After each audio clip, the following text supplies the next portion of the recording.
I mean, Is that a thing? truthfully, like Felix, I'd much rather face the 1,000 horse-sized ducks or that question. What?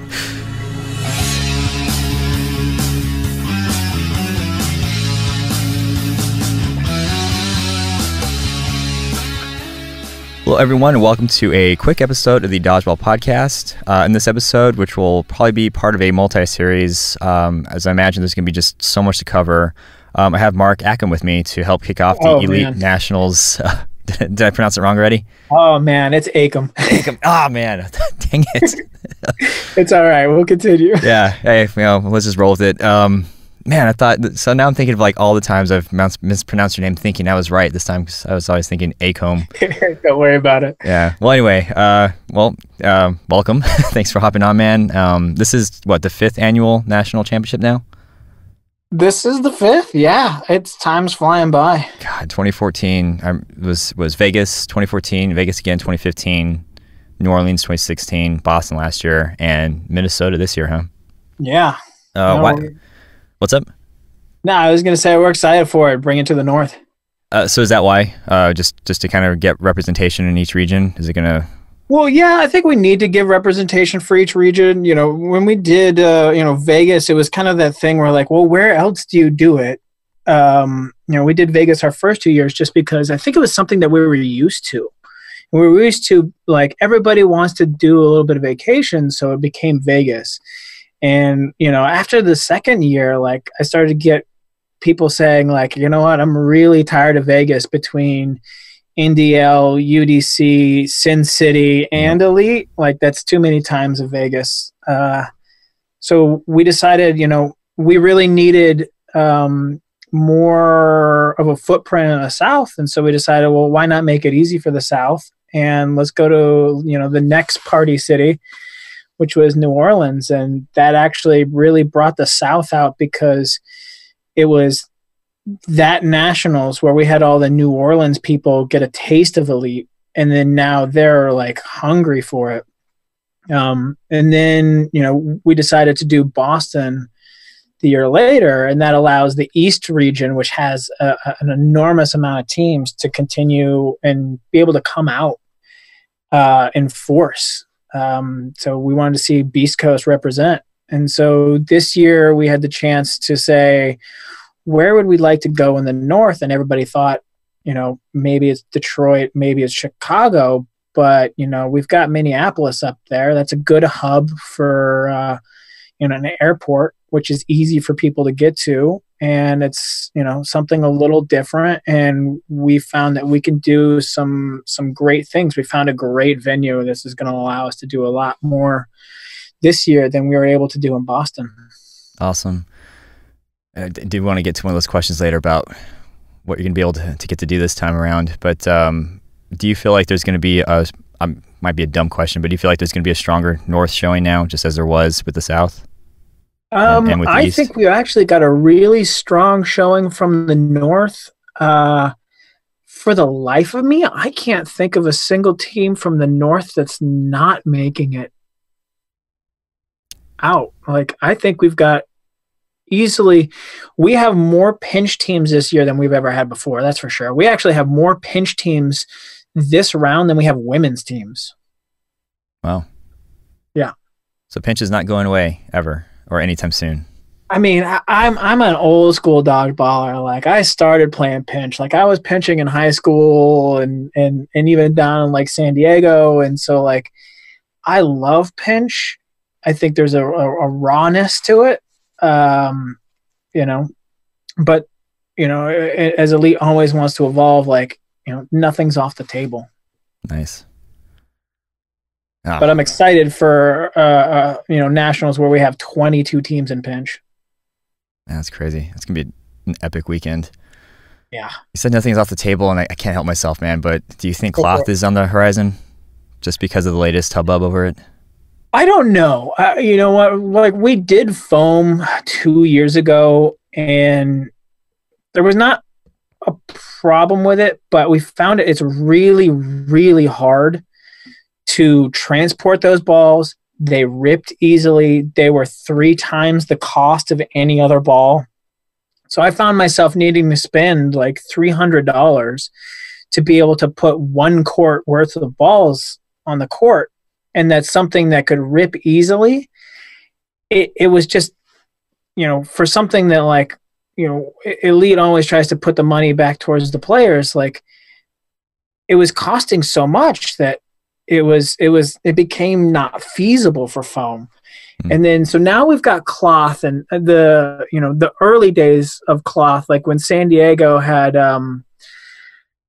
what was the name of the dodgeball league down in San Diego that would play the yellow cloth ball, and even Sky High Sports would play with the yellow cloth dodgeball. And I mean, personally, I hated it because they were an 8-inch and there was no way to hold on to them. And so people would rip the stitches out and try and like fling the ball from like holding inside of the stitches.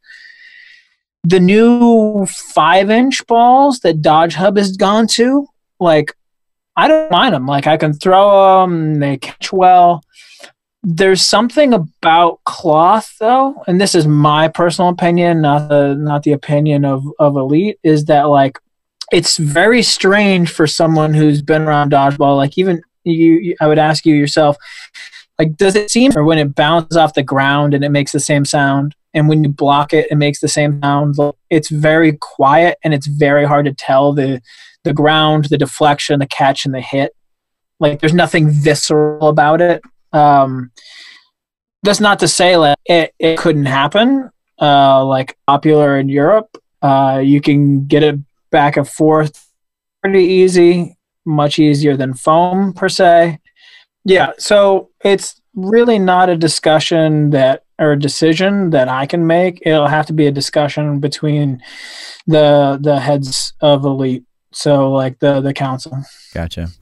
Yeah, I don't want to dive into it too much, but yeah, you kind of raised a good point about the sound it makes, because like I was joking with Randy. I don't know if it was last Elite or during a tournament, but like I heard a ball like nick somebody, and it makes it like you get so used to repping for so long, you can kind of distinguish sounds, and that helps you like make your decision of like, hey, did that actually hit that guy or not? And there's that match strike that's you like, even when you nick someone, you hit a jersey or a little bit of the shorts, or like it can like flick the finger, like you can hear that, and you can tell, you can kind of look that person in the eye and be like, are you going to miss or not? And there's something about like the quietness using it, and it's definitely a different experience. That's a good point. I never thought of that, because like you're not only just introducing a new ball, but like maybe different type of rule set or different pace, different type of way for the refs that are going to officiate it. So it's not something like even different kind of physics. Like it, what's funny about that ball is it doesn't rebound. It just kind of like hugs the contours and still hits the person. Those are good points. And I know people like, they make these suggestions, and I mean, I'm probably just as guilty, but we don't think about like what actually would go into it. It's not like you're just going to say, oh, give me 2 more hours of venue space and boom, I'll just buy 6 balls and boom, you have a division. It's like, no, there's a lot more that goes into it. I think that's one thing that like I pride myself on is when a change is made, like I have to sit down and really think about all the consequences, like, because if you make change with one thing, it creates a ripple effect along the whole process. So like I try and sit there and figure out, if we do change this, what is going to occur, what is going to happen. So we always have to evolve. You got to consider those consequences because it changes something else, and it's a different dynamic between rubber and foam and cloth and rubber. It's all different physics, all different sounds. Yeah, it's a different process. Yeah, that's awesome to bring up, and part of why I think Elite is such a quality, well done tournament. And I want to segue into 2 questions with this one. And since we're already on the topic of change, is there anything going to be different about this one versus last year's or any previous, other than more pinch teams, location, and whatnot? So, the first thing that was great is, in very first 2 nationals, we had 6 courts. In New Orleans, we had 12 courts. In Boston, we had 12 courts. In Minneapolis, however, I'm always constricted by time and court availability, and I always try and maximize that. So that way, like, players are, when they pay to play elite, they always get an amount of dodgeball that's either too much or just enough. So with Minneapolis, I have 18 at my disposal. 18. So it doesn't mean like, and what's great about this is might be the first time where I don't have to make a compromise with anything, like saying, I need to give this many courts to women and men will have to do with this many, or men will get this many courts and we'll just, make women's a little longer. Like, I don't have to compromise. I have 6 courts for women's division, which is as many as we had in our very first 2 nationals. I was going to say. And then I have 12 courts just for men, which is almost the entirety of what we had for Boston. So I'm able to do an enormous amount of games this year. It's actually, this is the first time where I've actually sat down and do the schedule, and I'm a little afraid that this might be too much. Wow. Because normally I'm a bit of a sadist. Like, I enjoy nothing more than, like, when people post along the lines of like, oh, such a great tournament, and they'll tag me and, the other people helping and say that's awesome. Like, what I really love is the posts that are like, I can't move, somebody bring me pizza, or I'm gonna die. I can't get out of bed, or I'm walking funny. People are asking me if he hit me. Those kind of things. Like, I love seeing those posts a little bit more, because that means that, like, they were given an amount of dodgeball and experience that went above and beyond that it's affecting their day the next day. That's awesome. Let's just dive right into that question then from Sergio Leone. He's like, how badly do you want the Mark try to kill us hashtag? And how far will you go? And it sounds like, 18 courts, that's all far. But is that what you want? You want to see that hashtag populate, or you want to see something else? You just want to see those posts? I want a little bit of a better hashtag than that, to be honest. But what was funny is when Kelly started doing her classics, and that Kelly tried to kill us. And as I was saying earlier, like, one of the things that I enjoy is giving people so much that, like, yesterday was so amazing and so much that, like, today I have to rest because it was excessive. And to hear, like, that's what I've been trying to do for years. And then all of a sudden, like, Kelly comes out of nowhere and gets that kind of reputation. It was like, oh man, jealousy meter was pinned to the red. And so, like, I absolutely that hashtag.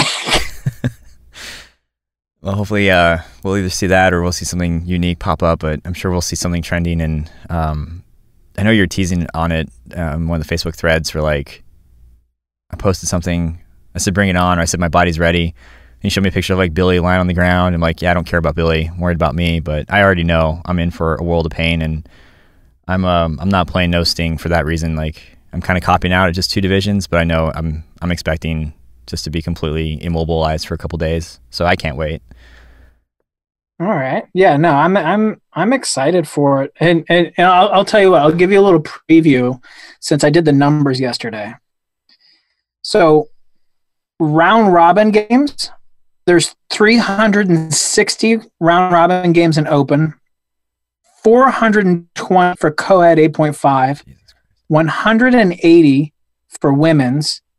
No sting will be 264, and pinch will be 110, and that's just round robin. Oh my God. Elimination games, open will have 80, co-ed 8.5 will have 82, women will be 40. No sting will be 94. Pinch will be 42. So that means that there's going to be 1,680 best out of 3s, which means that there's 10,080 minimum outs that needs to be taken. Dang. 10,080 outs. And that's just if it's a perfect, every team wins 2-0 and they get 6 outs. 10,080 outs will happen over that weekend. Dang. Do you release stats like that? I don't think you ever have before. I feel like I'll have to. Yeah, I think you should, because it just, I don't know, it just adds to like that sense of accomplishment. Like, why do I hurt so bad? It's mind-boggling, isn't it? Yeah, like it helps. Like, oh yeah, I played 300 games of dodgeball in 2 days, or I did X, Y, Z, or what have you. And it's just, again, just adds to what you're getting out of this for what, like $35 a person, a player. Yeah. Yeah. And one of the stats that I enjoy that I don't really do, I think what would be fun this year is like, so for example, like I've worn a fit for 5 years now. Every nationals, I basically do about 22 miles, which means that we're basically doing a marathon every day. And that's something alone that should help bring up the sport or legitimize it, because, oh yeah, I'm doing a marathon while getting crushed by a ball. Yeah. And throw it. So I'm doing a pitcher's workout, a marathon, and a catcher's workout. Never mind the mental toll it takes on you. Like, your brain's trying to track all the different kinds of ways people are trying to hit you. And so you're trying to stay alive, trying to throw, trying to calculate. That's yeah. No one's trying to throw to you. Yep. Everybody's trying to throw at you or through you. Mm-hmm.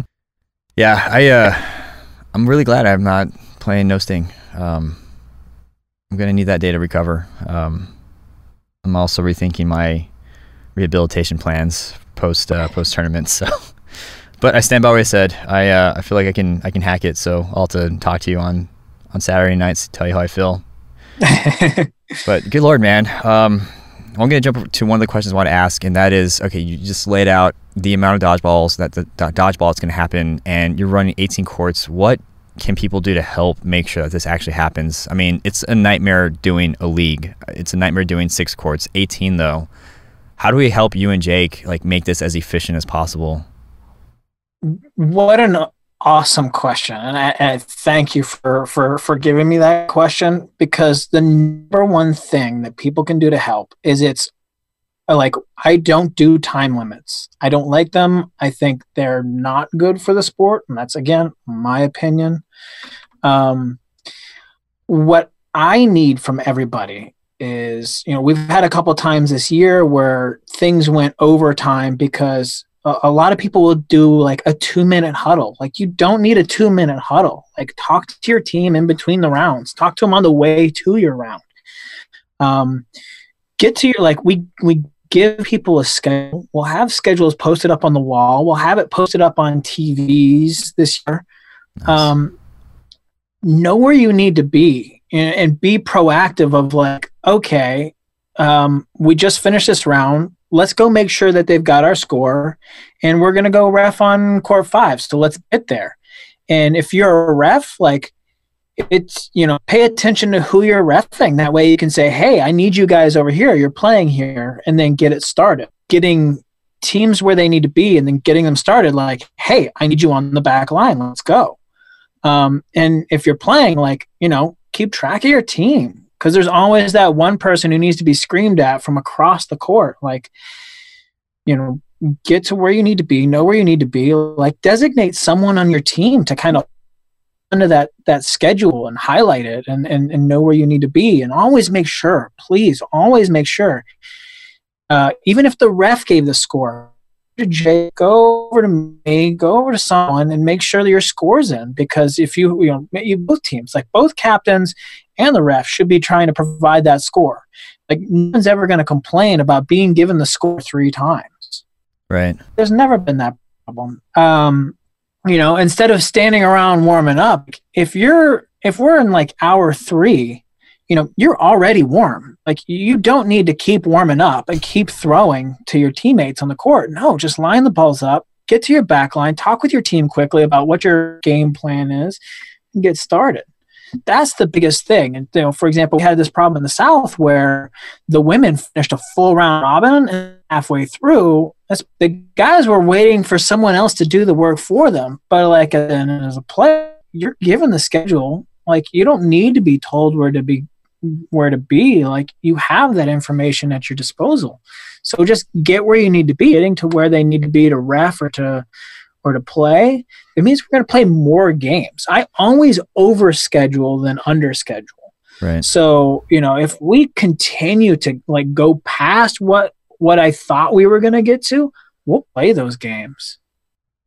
Awesome. So, yeah, that's what I would love to see is people proactively going where they need to be. I'm sure everybody's seen me yell and scream about like teams who are sitting on the bench looking at their phone when they should be reffing a court, or their team's waiting for them.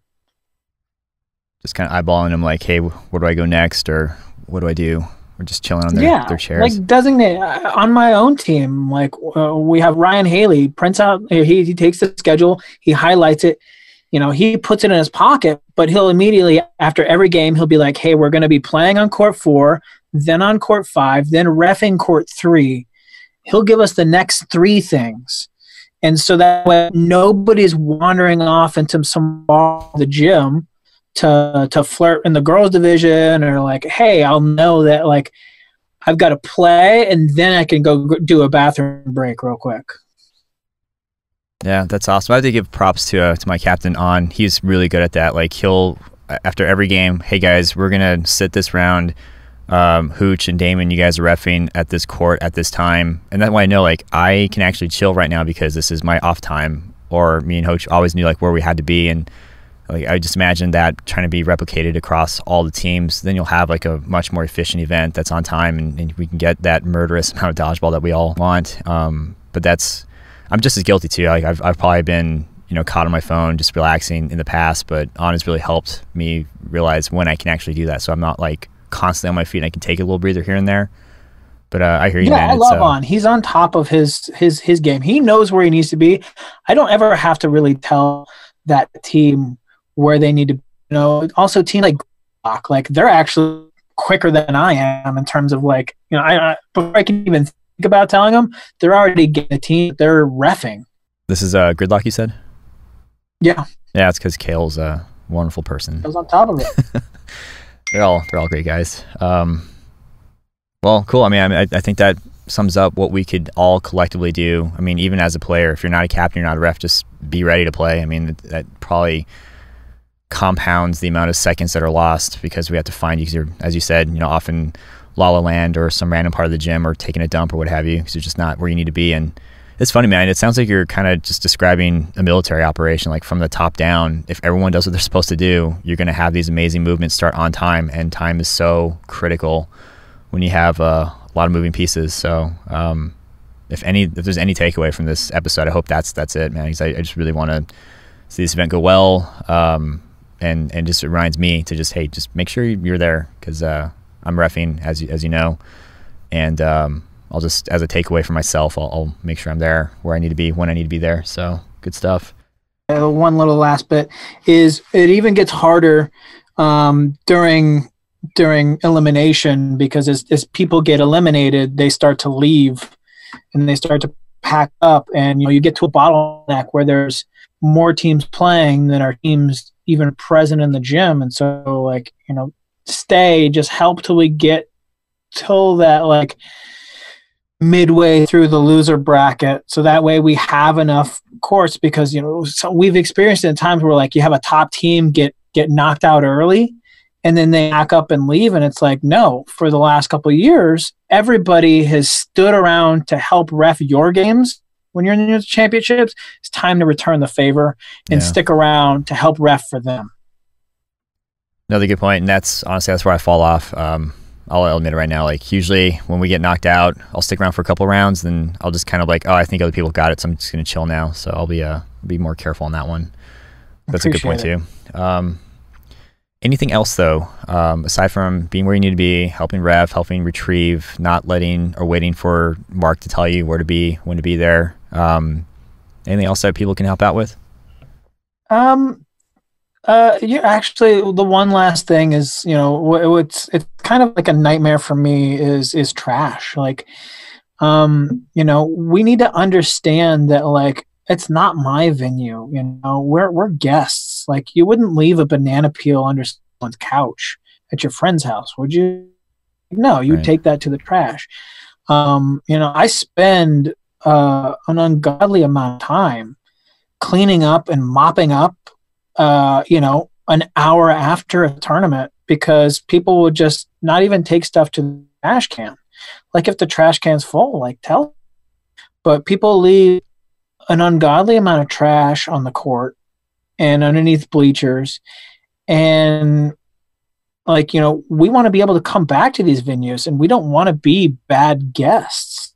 Yeah. And I hate seeing the look on these people's faces. Like at San Diego, like we had this lady who was sticking around till 10 p.m. who was pregnant, and like her face was crestfallen because she had seen so much trash, and there was so much gum, spilled Gatorade, coffee, and this and that. Like we walk around and we mopped it up, and we pulled all trash out of the trash cans and took it out to the dumpsters. Please help with trash. We have to keep all drinks off courts. Water, Gatorade, everything can't be on the courts. It can't be next to the fencing and the nets, because when it's hit, it stops a game, and that stops the entire tournament, because we go by, round. So, none of that stuff is in the courts. And that's also a rule in our contract, is that we're not bringing on food and drinks onto the courts, because it deteriorates both the courts and the varnish and everything. Like it just makes it hard to maintain and keep the pace of the tournament. And also, again, we're guests in someone else's venue, and people treat this like, it's their dorm room, which it's hard to keep up. And I hate sounding like a mom here, like trying to clip after my 500 kids. Right. You make a good point. He's like, is it difficult when you are talking to these venues, like, hey, I want to have a dodgeball tournament here? Like, do you still get that, oh, we don't want you to break anything? Or you get like that kind of side-eye glance where they're just like, they take a risk on you? Do you ever feel that way? Well, I get that probably about half the time. And my biggest thing that I have to fight against is AAU basketball. AAU basketball is a nightmare because a majority of those organizers have no business organizing anything. And so they leave these venues an absolute mess. And I almost start every conversation with a venue just being like, we will always leave the gym better than how we found it. We will make sure that everything's taken care of. We don't need anything from you. We provide our own setup. We provide everything that basically all you need to do is unlock the door and lock the door. Nice. And so we still get a little bit of side eye, but I also do an extensive amount of research looking on Google and Yelp and anything that I can find photos. With one broken window in the 7 years, we've never had a problem with the venue. That's awesome. And that's and the broken window wasn't even because of Dodgeball. Something unrelated. Yeah, someone punched a window. Oh, lovely. Yeah. That's huge. I mean, but it was taken care of, and that player was very quick and apologetic. It was a player that did it. Oh boy. Well, I'm not naming the player. Yeah, I wasn't gonna ask. Just leave that person anonymous. Hopefully, he was very remorseful and was very quick to help remedy the situation. So I appreciated it. Well, if they're listening, hopefully their ears are ringing. That's about as far as we'll go. Well, I was gonna say, even as a small league person that I was gonna say owner, but it's weird to say that. If you find a venue that's dodgeball friendly, that alone is huge. That's such a huge battle already. So in terms of not trashing the venue, taking care of it, picking up after yourself, and these are all good takeaways that players, captains, refs can all look out for, including myself, to help make this event that much better. And before I go into another topic real quick, I just want to ask though, because we kind of segued into this one, but was there anything else that was gonna be different about this round? That the only thing that's really different is we had to shift the schedule because day one is open women's and co-ed 8.5 round robin. Those are the big round robins. And then day two, elimination of open women's co-ed 8.5. We do the all-star games and the show. Nice. And in the years past, in addition to those, we would do the co-ed no sting round robin at the end of all that, and everybody always had a horrible time on robin. Just everybody was dead after All-Star games and Showdown. So you're really looking at everybody like being able to show up at a party at 11 o'clock at night and party until 2 and then showing up on Sunday. So we had to make a decision to move the round robin to Sunday just because Saturday was too much. It was actually too much. And there was just so many things going on that day. Like it's a 6 a.m. to 2 a.m. day. And that's egregious. So we moved it over so that way, like, we get to play more co-ed no sting, and then you're not doing an absolute crazy amount on Saturday, and you can have time when everything finishes Saturday to shower, eat a little bit if you need, and then get to the party without it being basically midnight when you arrive. That's a good point. I'm going back to New Orleans. I can't remember when we actually got to the party, but I just remember it was late. And so it's going to be cool kind of being able to take back some of the evening and actually enjoy it before going crazy. Right? I think it'll be a great experience that everybody will be able to get to the party earlier, nearly 2 hours earlier than they normally do. I think, and it's just not going to be an overkill because co-ed no sting on Saturdays after all the divisions had been, determined, everybody dragged their feet. Like nobody had the energy to really play at that high level. And then people would always beg me like, hey, are we cutting now? Are we cutting now? Are we cutting now? And it's like, well, let's give it what it really deserves. Let's give it that Sunday morning to give it what it deserves so people can play a more competitive division. Oh man, it's gonna be exciting. I'm just laughing because I'm so used to like tournaments getting cut short and never feeling like I got enough dodgeball. And the few times that I've actually thanked my lucky stars that it was over was, I think, Winston City a couple years ago. I think it was like my first or second one. It was definitely absolutely 100% Kelly's LA Classic last December. I was just glad I made it. What'd you say? I said curses. Oh, okay. I thought you said something else. I was like, how dare you, sir? But because I cramped up for like the first time ever. I was like, my body's shutting down, man. I can't hang anymore. And then when she said it was over, I was like, oh, thank you, Jesus. I'm alive. Like, also, I'm very embarrassed right now. So I'm going to have to step up my endurance. But, and I think it was, actually, I hate to admit this. I think it was round 3 at the West. I think you had to cut it short. And I was like, you know what? I'm okay with this. Like, not cramping. I feel good. I think I'm 100% okay with this happening. That's such a... Yeah, everybody wanted round 2 to be cut short. Yeah, round 2 and round 3 were some pretty brutal rounds. It was... of the West. It's just a lot of dodgeball, and it's coming from, pre-elite me, that is such a wonderful turnaround. Like, it just... Man, I paid $300 for myself, came all the way to Vegas, played 5 games, and I'm done. Now it's like, you know what, Mark, if you want to take it easy on the dodgeball, I'm okay with that. Like, that's a great problem to have, man. God, I'm excited. I don't have any other questions. I was going to kind of ask if you had predictions, if you wanted to weigh on some teams. I don't know if I want to put you on the spot, if you just kind of want to let it play out, or if you had any final thoughts just overall. Definitely didn't want to keep this too long. And some of the other questions I did have, I figure might be good for an actual interview with you, where we just talk about everything. So on that note, one thing I would like to touch on, which would be a little bit of fun. So our very first nationals, we had 20 teams in open, and we had 8 teams in women's. The next year, we had 27 in open and 7 teams in women's. Year 3 in New Orleans, we had 34 open teams and 13 women's teams. Last year in Boston, we had 39 in open, and we had 16 women's teams. This year, we have 45 in open and 21 women's teams. It's generally about a 30% increase every year. Wow.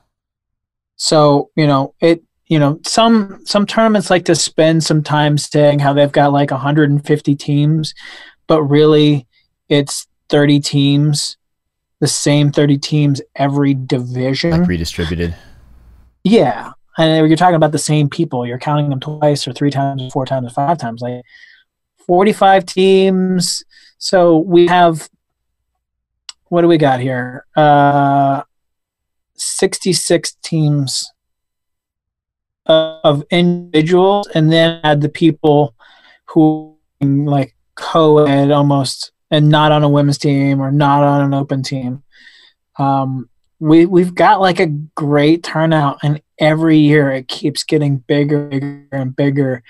And what's funny is we prepare every year for, to have that, retrace, if you will, if we're talking like stock market, where we're expecting like, attendance to drop a bit, like maybe we reached peak, but we keep finding a higher high.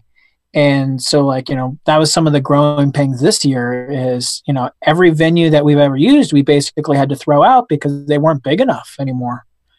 And so we had to find all new venues, all new places. Portland was new this year. Like, I think the only venue able to do in the West we did before was San Diego.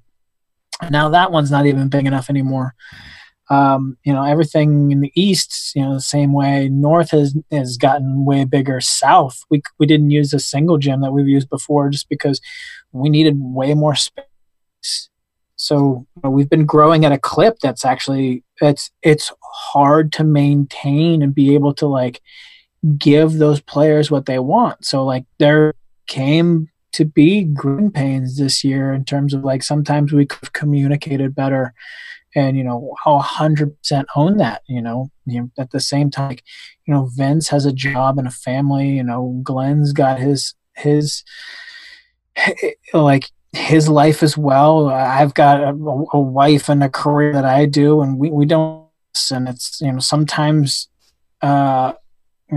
we got to do something about that in terms of like allocating time towards it. And we're pulling on new people to help out.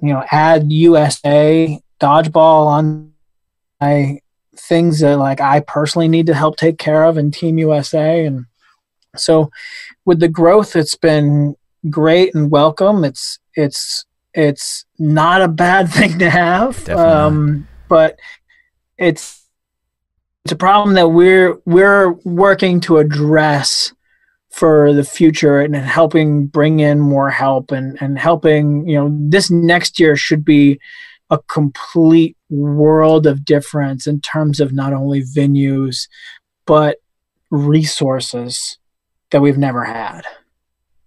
Oh man.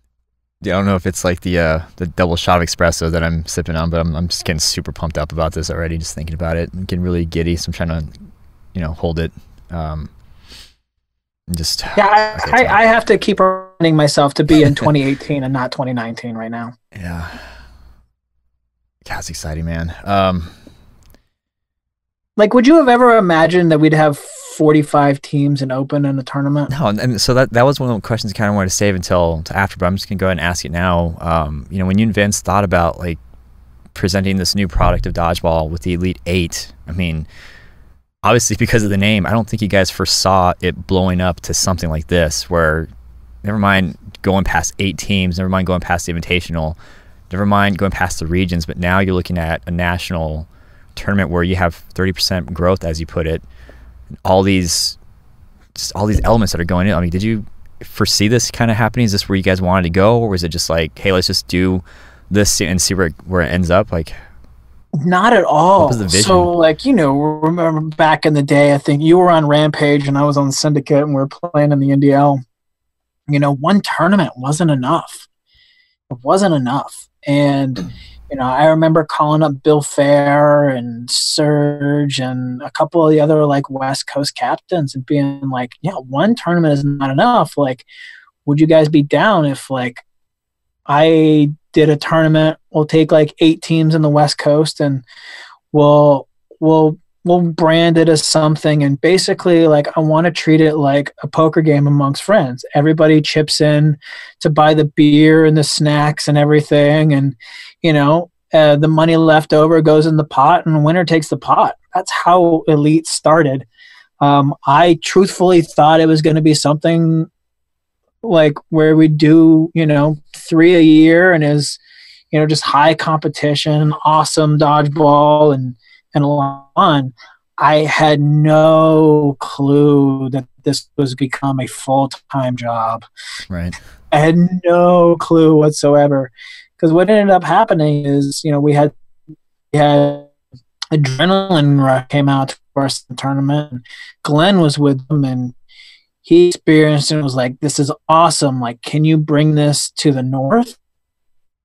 And the north took to it rather eagerly, and then we had the East Coast people say, can you bring that out here? And then we want to kind of balance it out and get the South started. And so slowly it snowballed into just more and more and more growth. And it's not like we've been advertising and putting out commercials or anything. Like, it's all been word of mouth, and this growth, which has been just I hate to go back to like the financial way of looking at it, but like the returns on it in terms of like the amount of teams that keep coming out has just been astounding. Like, I wish I made that kind of interest on my bank account. Yeah, it's I just kind of going through the days of, so when I was on my way overseas, when Chad had told me about, hey dude, are you going to Elite 8? And I was like, the hell is that? And then I found out, I was like, oh man, no, like I have to go play Army or Air Force. And I was just so bummed. I was like, man, because like, you go to Vegas, that's like the pinnacle, and then you always go home like wanting more. And you're like, man, I have to wait a whole another year for like something of that caliber to be back again. So I was really bummed. But then I saw, I think it was like the Elite 12, I was like, okay, cool, this might be a recurring thing. By the time I actually got to make one, which was the first West round, and I saw Adrenaline Rush come out of the gates, or come out of nowhere.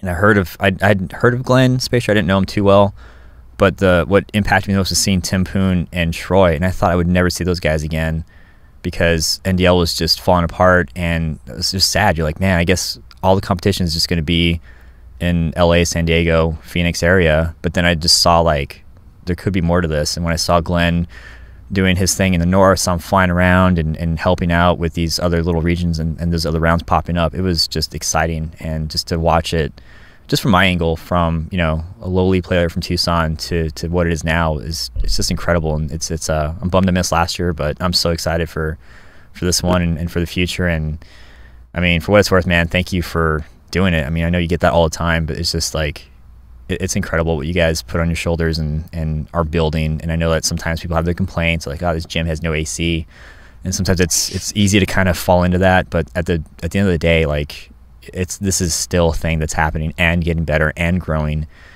and it's just it's incredible, man. So yeah, just personally thank you. I'll probably give you a hug or a beer in person, but yeah, it's incredible. Yeah, I think one thing that you touched on, that like the one thing that's kind of the thing that I can sit back on is, you've created a network of friends by playing dodgeball across the United States. Like, look at how many people would be like, hey, I'm going to be in Norfolk, Virginia, any dodgeball out there, and there's someone out there, hey, I'm going to be headed up to like Grand Rapids, and, there's teams out there. And like you were saying about like, you never thought you'd see Tim or Troy again. Like, now we're all interconnected in this like gigantic family of dodgeball. And it's weird because, my wife, she's not involved in the sport at all. And so she's basically got like, the friends that she grew up with and friends that, from like work. And meanwhile, like I have work friends I grew up with, and like an entire dodgeball family. Of people, and like I'll throw myself on the fire here. Like, sometimes if I have a blank stare on my face, like I'm trying to figure out whoever you are. So bear with me sometimes.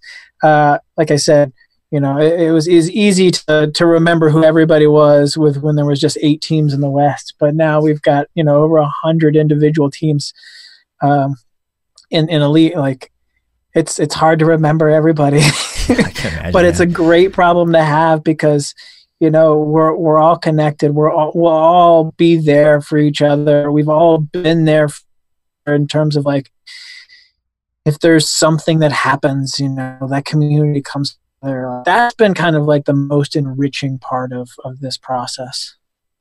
Yeah, that was, I don't know if you have a chance to listen to it, but when I was interviewing Payan, I don't know if you heard of him. He's kind of like a low-key player somewhere on the West. We were talking about that. Like, I've known him longer than most people in my life. Like, most of my personal friends, people I've grown up with and lost touch with, people like him, Serge, Tim, like they're the most consistent people, even if it's just a couple times a year. And that when people ask me like, dude, are you still playing dodgeball? Like, how do you, like, they don't see that part. They just see, oh, Steve's playing a kid's game on the weekends and he's still doing it. And it's like, a lot of what keeps me going is just the fact that the community's there. And I haven't admitted this to anybody, but I was actually thinking about being done, was it 2015? Like, cause I was just completely beat up and tired. And I was like sitting there on some lawn chair and like the Golden Nugget. And I was like crafting this like beautiful message of thank you, Mark and Vince and Glenn, for everything. After 10 years, I think I'm going to throw them the towel. And as I was like tagging you guys, like, wait a minute, I don't feel good about this. I'm going to change the message to I'll see you next year. And that turned me around because of that though, because of the community and where I was and the people that have been brought in. And it's just keeps adding to the magic that is dodgeball. So I hear you on that. I'm glad you didn't throw in the towel. It's always sad to see those posts when someone has thrown in the towel. It's so. And I know we're going to get to those days soon where we're going to have people kind of hanging them up. What's awesome is you see the North and the East. Those college teams, those teams from NCDA are feeding directly into elite because they want to continue playing dodgeball after they've earned their masters in dodgeball. Yeah. And we'd love to see that happen in the South and the West, where we get those colleges involved out here, so that way every year there's incoming freshmen and outgoing seniors, and they're going to need a place to play dodgeball at a high competitive level, and hopefully that begins that kind of feeder system into the sport, and that hopefully I'm 60 years old and still whip a ball at someone who's talking back. Much like Master Dave, who's timeless. That man gives me so much hope and fuel. Yeah, he gives me hope. He gives me hope and gray hair. I'll bet. You're closer to him. I got a safe distance from him, so. Yeah. I don't know, man. Like, cause I think about, as you said, we're getting close. At least I'm getting close to that retirement point where I can be like, okay, probably can't do this anymore. Shouldn't. I don't know if that's next year. I don't know if that's next month, 5 years. Who knows? I just know that it's closer than it normally is. And for me, it's like I can live with that, I guess. But I think what I would absolutely just be completely crushed over is if just all of dodgeball went away. Like it was just gone, and everything that we've done as a player, as a ref, as league organizers, as contributors, as people that just enjoyed the game, if that just was gone and just dead, I think that would be worse. So when you point out the fact that NCDA is bringing in new kids, this is growing, it's getting bigger and better and better. It's like, yeah, I'm really happy that there's a really high likelihood that I could be 60 and maybe watching this still take place and know that people are still playing. I know that's a weird thing to fess up or admit, but I don't know if you feel that way at all about just continuing. I mean, I'll admit, like, there's times where I've been, like, laid awake at night, like, if, I ride a motorcycle to work, if something drastic happens to me, like, is it set up to continue? I know Jay and Glenn are more than capable of taking over, but sometimes I wonder, like, I would not want it to go away if something happens. We've done too much work. We've created such a wonderful family. I would hate to see anything just kind of fall away from it. It's dark to look at one's mortality that way. Yeah. Well, hopefully, knock on wood, nothing happens, and we're not going to let something fall off. With the creation of USA Dodgeball, like, we're helping to secure the future of the sport. When we did the membership drive, as Elite as the premier member of USA Dodgeball, like, we're helping to assure that community wise that the sport will continue, and also have, like, a large enough reach where if USA Dodgeball is able to be successful, it's going to be that organization that is setting up the kids leagues, helping push the college, and then pushing college into Elite, and then being that ecosystem to keep it, like AYSO is to soccer, and you have, like, little league that help keep those sports going and feeding into each other. So that's one of those things that's not really talked about with USA Dodgeball, is that's the setup of the infrastructure to help get us all on the single page, so that it's not as fractured anymore. Elite did good of connecting the coasts. USA Dodgeball is going to take it to an entire another level, because if you unite all of those organizations, there's more leverage to keep, a sponsor and say, hey, Elite has, 800, 900 people. It's another thing for USA Dodgeball to sit there and be like, we have 16,000 nationwide. Yeah, it gets the sponsors' attention. Sorry? Oh, I was going to say that gets the attention of sponsors and officials. Absolutely. That's where, like, for example, this Nationals, like, we have that amazing hotel deal because the city of Minneapolis said, we want you here, and we'll do whatever we need to do that. And so, like, they created an amazing hotel deal for us because they want Dodgeball there. Like, when you have cities begging for it, like, that's an amazing amount of leverage to be able to provide more for the players. And so that's kind of like what we're pushing, hopefully, the sport to help continue and create that ecosystem. Awesome. Well, I hope everybody keeps that in mind. Oh, what's up? It is helping continue this ecosystem, and we're going to be using to put towards good things so that, our sport grows. And that way people talk about competitive dodgeball rather than the 5Ds of dodgeball. And if it's going to be on the goddamn logo. Yeah, that's still a thing. Yeah. But it's a good point, though. I mean, it's for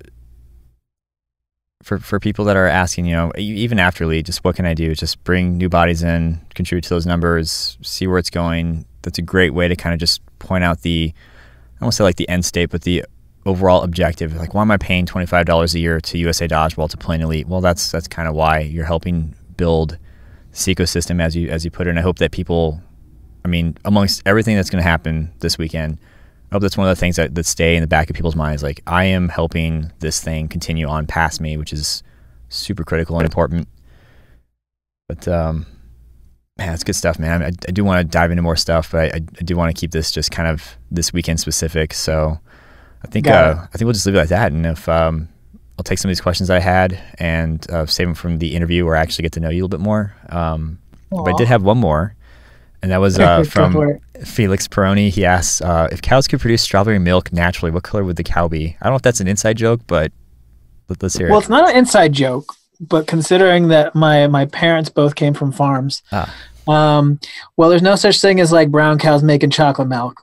But in a perfect world, we'd have strawberry colored cows. I mean, that makes sense. Why not? Not going to go into there's no yellow cows for, banana milk. Oh, God. Is that truthfully, a thing? Like, Felix, I'd much rather face the 1,000 horse-sized ducks or that question. What? Oh. Anyways. I'd pick the ducks, man. Like, I'd die laughing at least. Oh yeah, no, it'd be like that scene at the end of Step Brothers where they're just wailing on children. Oh man. I'd much rather face 100 5-year-olds in dodgeball than, you know, 10 adults in dodgeball. I don't know, man. I played I think it'd be a fun video to watch in one way or another, right? as long as nobody gets sued, that would be fun.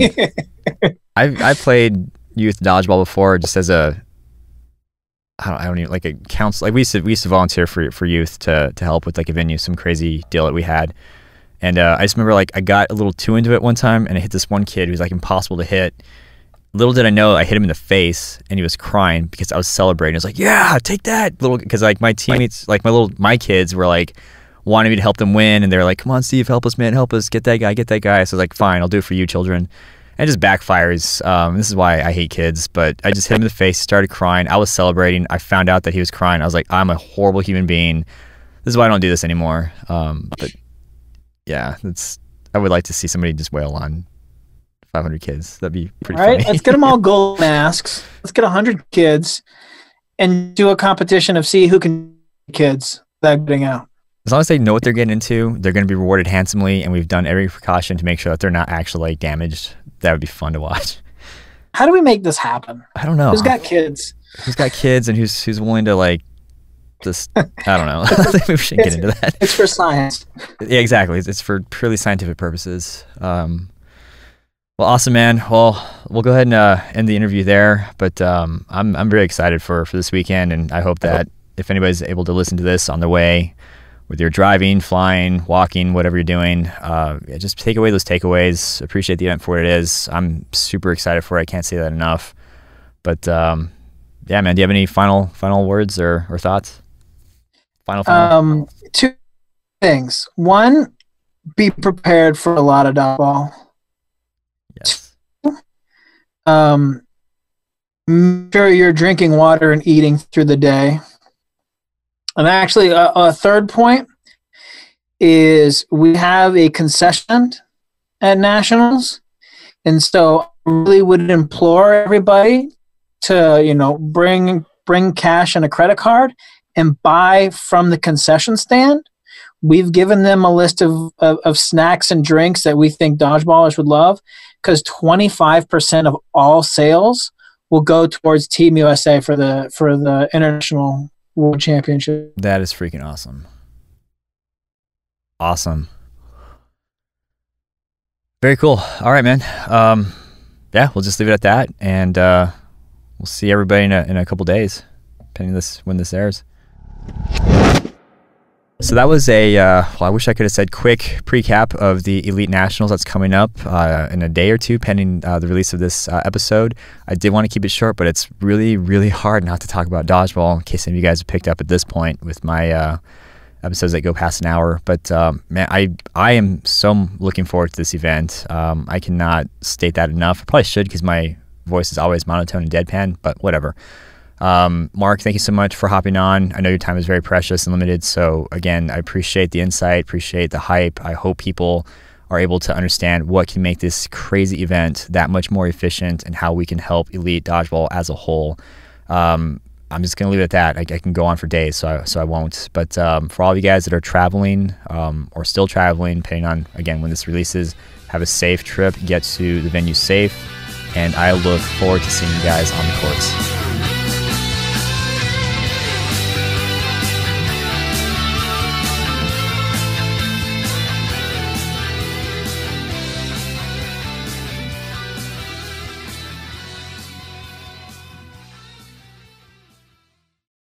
So I'm very excited for it. I cannot state that enough. You know what? I'm just going to go stick with the first one, because sometimes you just got to trust the guts. Should apologize about the... Now, I'll just write about that. All right. Time now. Let me stop this thing.